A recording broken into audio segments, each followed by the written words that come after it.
السلام علیکم بینندگان گرامی. برنامه اطلاعاتی نوید را با مهمترین خبر و گزارش‌های روز منظور شما می‌نماییم.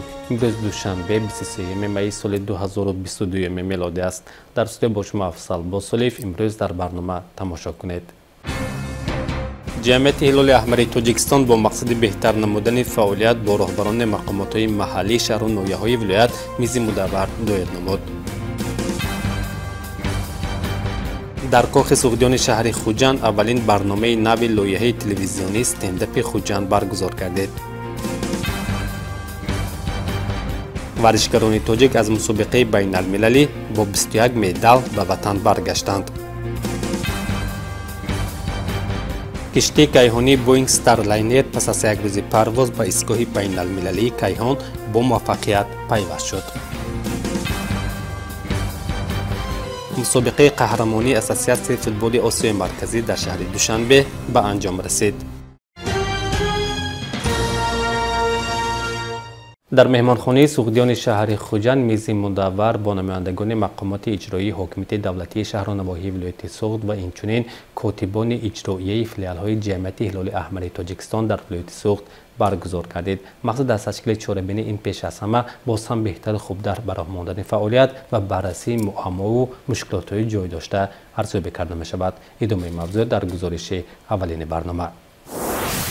در مهمانخانه سوغدیان شهر خوجند میز مدور با نمایندگان مقامات اجرایی حاکمیت دولتی شهر و ناحیه‌های ولایت سوغد و کاتبان اجرایی فیلال‌های جمعیت هلال احمر تاجیکستان در ولایت اید به رشد و تقویت بخشیدن همکاری‌های طرفین برگزار گردید. معاون اول کاتب گنرالی جمعیت هلال احمر تاجیکستان نورالله فیضلی زاده میز مدور را آغاز نموده درباره فعالیت نظارت جمعیت هلال احمر تاجیکستان در مورد دستگیری و کمک به نیازمندان سخن گفت. میرزا غفران غفورов با نمایندگی از مقامات اجرایی حاکمیت دولتی ولایت سوغد منتداری خود را به جمعیت هلال احمر تاجیکستان بیان نموده قید کرد که جمعیت مذکور در اساس سیاست پیشوای ملت بهر دستگیری نیازمندان فعالیت خود را براه مانده است. جمعیت هلال احمر تاجیکستان که یکی از کهنه‌ترین و کلانترین تشکیلات جمعیتی جمهوری محسوب می شود. رسالت خویش را جهت رساندن کمک و ضرردیدگان مناقشه‌های مسلحانه، آفت‌های طبیعی و بیماران سرایتی و طبقه نیازمند جامعه به اجرا می‌رسانده است. به خاطر ارجاگذاری به خدمت‌های نظارت سابقه داران و همکاری سودمند به چند از فعالان سپاسنامه رئیس ولایت سوغد در وضعیت تنتنوی تقدیم گردید. خیمه ولایت که زندگی میکنم شهر و ناحیه‌ها همین بسیار کارهای عجایب به همین پرویز جان جبارزاده بعض ایده های مویا خصوصا انیمه دوام دادن من اهم خصوصا همون یاشیکوی تشکیل میکنیم گفتیم که همتونی نامدن همون یاشیکوی مگزینو و رستوران و ترقخانه و دیگه خصوصا میشم که همین کارهای دوام دادن. عموما ولایت سوغد من وقتی که مجلس های جمهوری می رفتیم من محترم فیض‌الله زاده کوراتور ما بودم همین ولایت سوغد دایم یکم جانده بود. من همین روزه کارشانم این یک چی گویم یک کاری خیلی بخیر خیلی کاری مهم باور کنید من خودم همین 7 سال کار کردم بسیار چیزای همین تشکیلاتم را یاد گرفتم باور کنید. در این چاره‌بینی نمایندگان از دستگاه اجرایی کمیته مرکزی جمعیت هلال احمر تاجیکستان، نماینده کمیته بین المللی صلیب سرخ در تاجیکستان، نماینده مقامات اجرایی حاکمیت دولتی ولایت سوغد، نمایندگان مقامات‌های محلی شهر و نواحی ولایت و کاتبان اجرایی فیلال‌های جمعیت هلال احمر تاجیکستان در شهر و ناحیه‌ها اشتراک نمودند. در جریان چاره‌بینی راهبری دفتر کمیته بین المللی صلیب سرخ در تاجیکستان، خانم انگلیکا شاپ وابسته به تاریخ پیدایش و فعالیت حرکت بین المللی صلیب سرخ معلومات داد. بعد از روی برنامه کارمندان و همکاران جمعیت هلال احمر تاجیکستان درباره فعالیتشان معروضه نمودند. در روند چاره‌بینی اشتراکچیان وابسته به مشکلات جای داشته و راه‌های حل آنها در مورد وسعت دادن همکاری جمعیت هلال احمر تاجیکستان با مقامات‌های محلی در شهر و نواحی ولایت سوغد اندیشه‌های خویش را بیان نمودند. هدف اساسی برگزاری میز مدور این پیش از همه بهتر و خوبتر براه ماندن همکاری‌های فیلال جمعیت هلال احمر تاجیکستان در شهر و ناحیه‌ها با مقامات‌های محلی بررسی معماها و مشکلات جای داشته ارزیابی کرده می‌شود.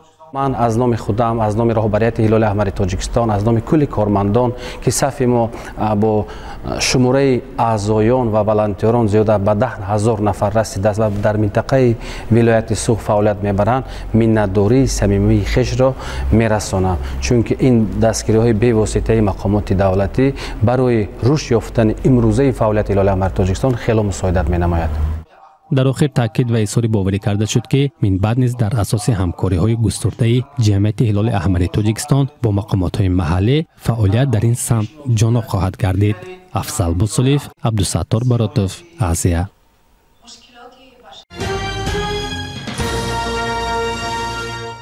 در کاخ سوقدیان شهر خوجند لایحه نوی برنامه تلویزیونی استنداپ خوجند برگزار گردید. مقصد از تشکیل لایحه این پیش از همه دستگیری نمودن جوانان صاحب استعداد و رشد این ژانر در کشور معنیداد می‌گردد. مسئولین نیت دارند که من بعد هر ماه 2 مرتبه چنین برنامه‌ها را تشکیل نموده خاطر دوستداران حج را بالیده نمایند. در کاخ سوقدیان شهر خوجند اولین برنامه نو لایحه تلویزیونی استنداپ خوجند برگزار گردید. این لایحه جدید که جوانان صاحب استعداد را سرجم نموده است، در نخستین برنامه‌اش اهل طلا را با حجب‌های نمکین خود به وجد آورد. ما فرزندای کمتر خطا کلام میکنیم، ما میترسونیم بچه با یورکی منابدو رفته کاشتون میکردگیه میترسونیم ده و این کارا نکن از میلیتیون میبرم، از دکتر جی میزنم، از هیچی نمیبیاد، از بچه قبکا چون برو بچه قبک میقبد اخی نیده یا بچه 18 سالش دیگه حالا هم بچه قبک ریخته گشته است. باید گفت که استنداپ یک ژانر نوی ساحه حجب بوده از شخص مهارتی بلند طلب میکند. در این ژانر رزیدنتان حادثه و واقعه‌های اثر گذرانده‌شان را به طور حجبی نقل میکنند. همزمان مشکلات و موضوعهای مبرم جامعه نیز طریق حجب بیان کرده میشوند. مثلا دلیر کامیلوف درباره مشکلات و معماهای سن 35 سالگی برآمد کرد. من 35 سال بیم خیلی возрастки تو организмат москвичи 412 боим. Вроде бы хизматию ники я бор заводить немеши.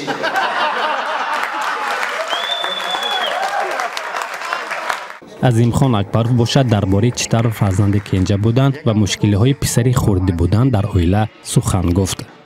کنجه زور کنجه که فخر میکنن این پسرم کنجه زور من میگم یک وقت کنجه بودن زور که تو گرونج باشی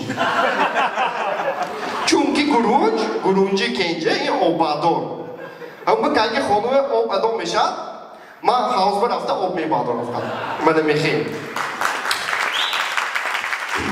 چیزی مهم آن بود که در این ژانر جوانان از زندگی خود قصه میکردند، یعنی آنها مشاهده خود را در محیطی که زندگی میکنند جالب و شوق‌آور نقل نمودند که همه آنها در مجموع فضای امروزی ما را با همه برد و باخت‌هایش در بر میگرفت. در این برنامه سیماهای نو نیز جلب گردیده هر یک درباره یک موضوع معین برآمد کردند که آن از جانب تماشابینان به خوشی استقبال کرده شد. در بچه‌ای که قطعی خودم همین به این کمیته خوجند رفته که من میدونم که باید خوجندی دمیلامده کجا ده خانتان بود که اولا بند نبرید.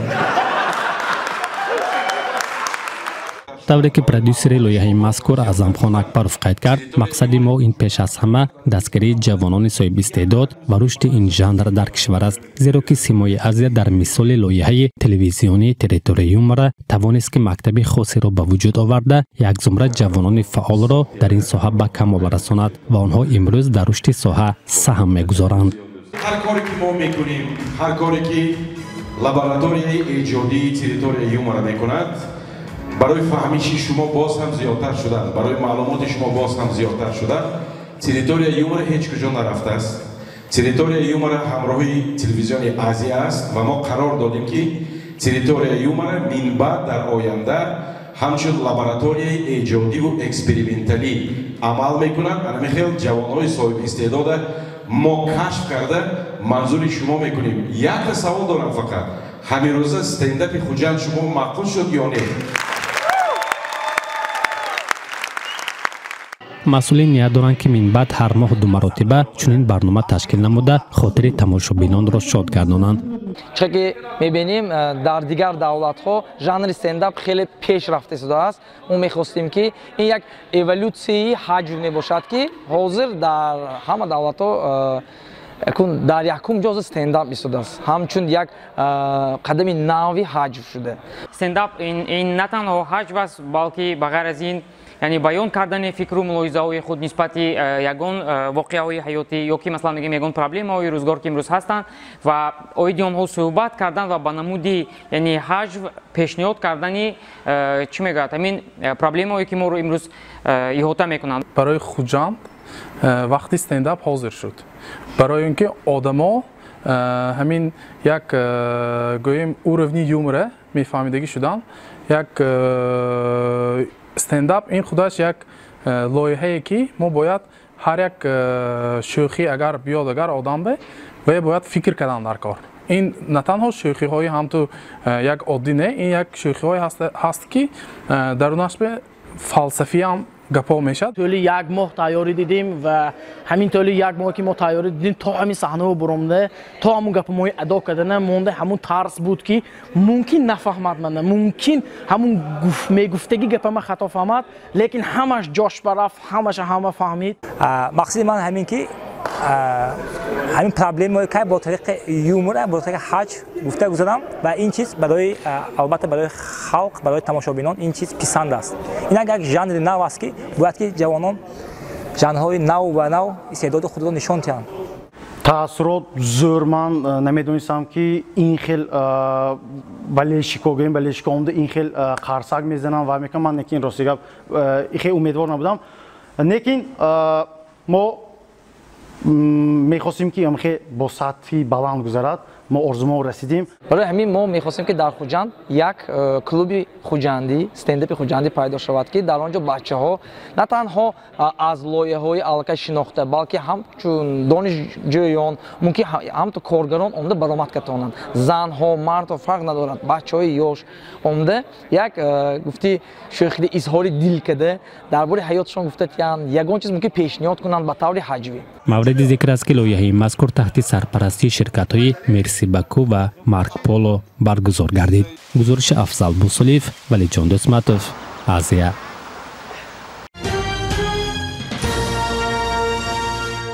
чанде пеш як гурӯҳи варзишгарон аз рӯи намуди ушу дар мусобиқаи байналмилалӣ дар Федератсияи Русия ширкат намуда бо 21 медал ба ватан баргаштанд. Дар мусобиқаи мазкур 51 даста ва зиёда аз 400 нафар варзишгарон ширкат намуда байни ҳам сабқат карданд. санаҳои 14 ва 15 майи соли равон дар Федератсияи Русия чемпионати кушоди Федератсияи Русия аз рӯи намуди варзиши ушу баргузор гардид ки дар ин ҷо дар қатори 400 нафар варзишгарон 7 нафар варзишгар аз Тоҷикистон низ иштирок карданд. Варзишгарони тоҷик маҳорати баланд нишон дода ҷойҳои ифтихориро соҳиб гаштанд. дар ин мусобиқа аз Тоҷикистон мо 6 нафар омадагии варзишгарон ва ҷойҳои 10 медали тиллоро сазовор гардиданд ва шаъну шарифи Тоҷикистонро ва парчами Тоҷикистонро боло бардошта истоданд ки хеле мо сарбаланд ҳастем. ва ман мехоҳам ки боз низ ба чунин мусобиқаҳои зебо иштирок карда парчами ҷумҳурии Тоҷикистонро дар арсаҳои байналмилалӣ баланд бардорам ва миннатдории худро ба пешвои миллат, асосгузори сулҳу ваҳдати миллӣ, президенти ҷумҳурии Тоҷикистон муҳтарам Эмомалӣ Раҳмон мерасонам ки ба мо варзишгарон тамоми шароитҳоро муҳайё карда истодам. боз низ миннатдории худро ба раиси вилояти мо муҳтарам Раҷаббой Аҳмадзода мерасонам. бояд гуфт ки дар чемпионати мазкур зиёда аз 51 даста аз гӯшаву канори Русия ва кишварҳои Ӯзбекистону Тоҷикистон иштирок намуда байни ҳам сабқат карданд. ҳозир ман дар шаҳри Санкт-Петербург дар мусобиқа иштирок карда истодаам. мехоҳам дар миннатдории худро ба волидайнам, ба муаллими ман, мураббии ман Хушезода Мирзодарер гӯям ва мехоҳам дар оянда боз ҷойҳои номоёнро ишғол кунам. дар чемпионати Осиё иштирок карда ҷойи номоёнро гирифтам. иштирок намудам дар кушодашавии чемпионати Аврупо ва ҷойи намоёнро гирифтам. ман миннатдории худро ба муаллимам Хушезода Мирзодарер мерасонам ки дар ин мусобиқа мо иштирок намудем ва ҷойҳои аввалро гирифтем. ва боз дар оянда мехоҳам ба дигар шаҳрҳо рафта ва иштирок карда ҷойҳои аввалро гирам.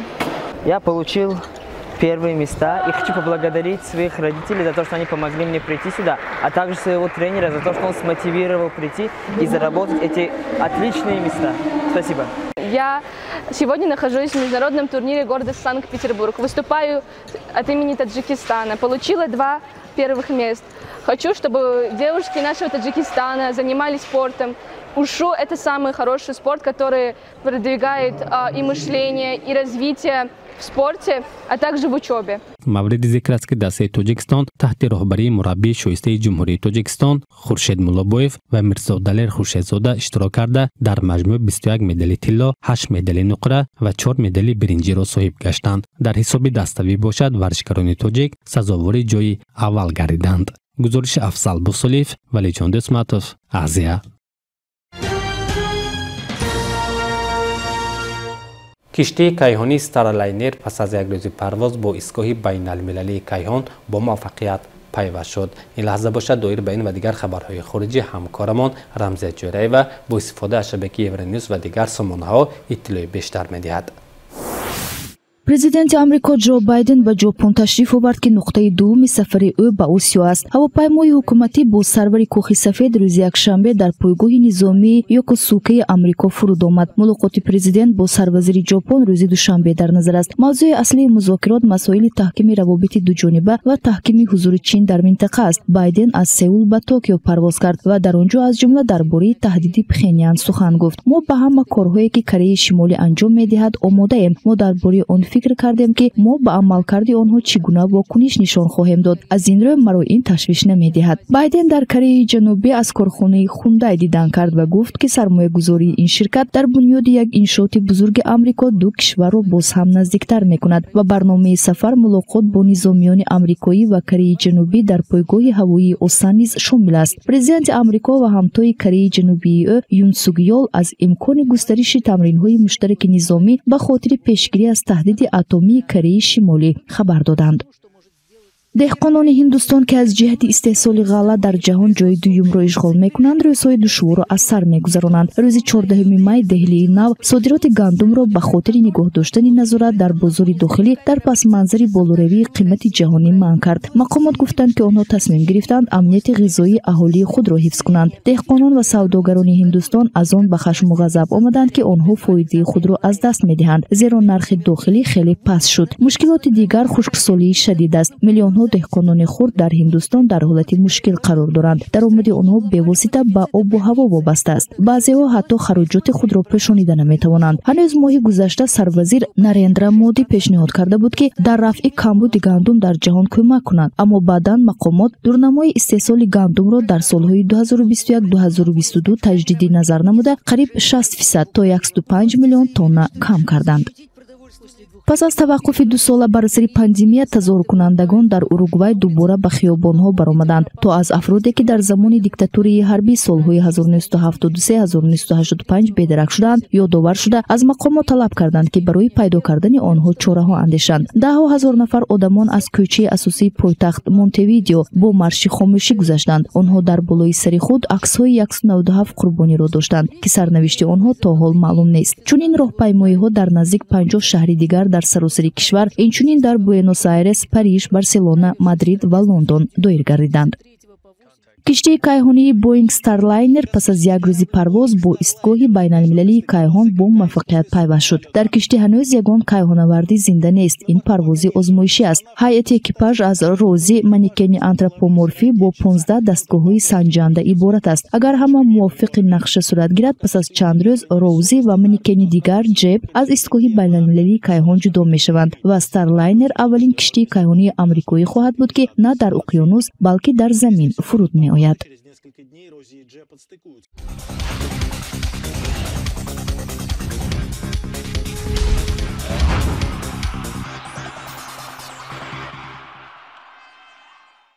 مسابقه قهرمانی اساسیاسیون فوتبال آسیای مرکزی در شهر دوشنبه به انجام رسید. این لحظه باشد به توجه شما بینندگان گرامی نویگری های عالمی ورزش پیشکش کرده می شود. دیروز مسابقه قهرمانی اساسی فوتبال آسیای مرکزی در شهر دوشنبه به انجام رسید. در روز آخر بازی‌ها دسته نورسانی تاجیکستان 16 ساله تحت راهبری زین‌الدین رحیمов با فوتبالبازان ایرانی میدانداری کردند. بازی دسته‌ها با نتیجه 7-0 به فایده ایران انجام یافت. برای به دست آوردن جام مسابقه دسته‌های نورسانی ازبکستان و ایران تا دوره پنجم مبارزه بردند. نورسان ازبکستان در بازی آخر با حساب 3-2 نورسان قرقیزستان را مغلوب کردند. همین طور از روی تناسب توپ‌ها و امتیاز یک خیله نورسان تا 16 ساله ایران قهرمان مسابقه گردیدند. نورسان ازبکستان به گرفتن نشان نقره و نورسان تاجیکستان به گرفتن نشان برنجی مسابقه میسر شدند. دسته‌های افغانستان و قرقیزستان با کسب کمتر امتیازها در زینه‌های چهارم و پنجم متناسباً مسکن گرفتند. اما بازی‌های چمپیونات اسیای فوتبال آسیای مرکزی دوم یک هفته در ورزشگاه مرکزی شهر دوشنبه گذرانیده شدند. در دایره بازی‌های دوره 38 چمپیونات اسپانیا دسته‌های ریال مادرید و ریال بتیس وارد میدان رقابت شدند. و آخر دسته‌ها در ورزشگاه سانتیاگو برنابئو دایر گردیده با نتیجه مساوی 0-0 خاتمه یافت. باشگاه شاهانه ریال مادرید پیش از مهلت قهرمان امساله چمپیونات اسپانیا شده بود. مادریدی‌ها موسم امسال را با کسب 86 امتیاز به انجام رسانیدند. دسته بتیس در این موسم برنده جام اسپانیا گردید. در لالیگا آنها با کسب 65 امتیاز موسم را در زمینه پنجم بسته نمودند. کیلیان مباپه برآمدش را در پاریس سن ژرمن ادامه خواهد داد. باشگاه پایتخت فرانسه با حمله‌گری خود تا سال 2025 شرطنامه نو بست. مهلت اعتباری شرطنامه قبلی 30 ایون سال 2022 به آخر میرسید. قبلا معلوم بود که مباپه از ریال اسپانیا پیشنهاد گرفته است و آماده است آن را قبول کند، ولی در نهایت تصمیم گرفت که در پاریس بماند. مخلصان مباپه در فرانسه این تصمیم او را خوش استقبال گرفتند. آنها بویکوت را که چند ماه دوام کرد خاتمه دادند و چمپیونی دهم پاریس سن ژرمن را جشن گرفتند. کیلیان مباپه از سال 2018 در PSG بازی میکند و از موناکو به عوض 180 میلیون یورو به آنجا گذشت. رسانه‌های فرانسوی می‌نویسند که کلوب پاریس به حمله‌گر وعده داده است که راهبریت را تجدید میکند. در روزهای نزدیک قرارهای مشخص اعلام کرده میشوند. در همین حال علاقه معلوم است که دیرکتور ورزشی لیوناردو از PSG میرود. این معنای آن را دارد که کلوب از جزء مارکتینگی به بخش ورزشی میگذرد.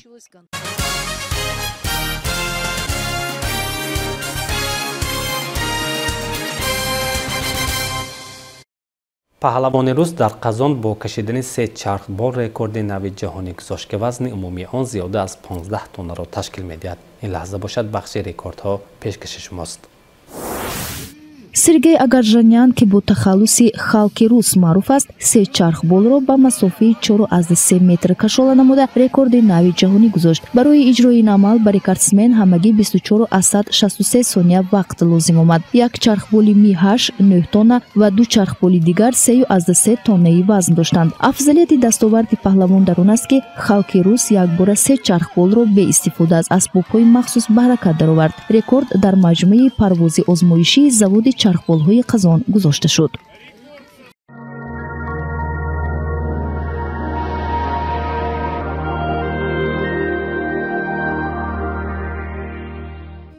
اینک بینندگان گرامی در آخر برنامه با وضع آب و هوا برای پگاه آشنا شوید. از روی معلومات آب و هوا سنجان پگاه در مرکز ولایت شهر خوجند هوای آفتابی در نظر است. حرارت روزانه 27-32 و شبانه 18-22 درجه گرم خواهد شد. شمال از سمت شمال و شرق 4-8 متر در هر ثانیه می‌وزد.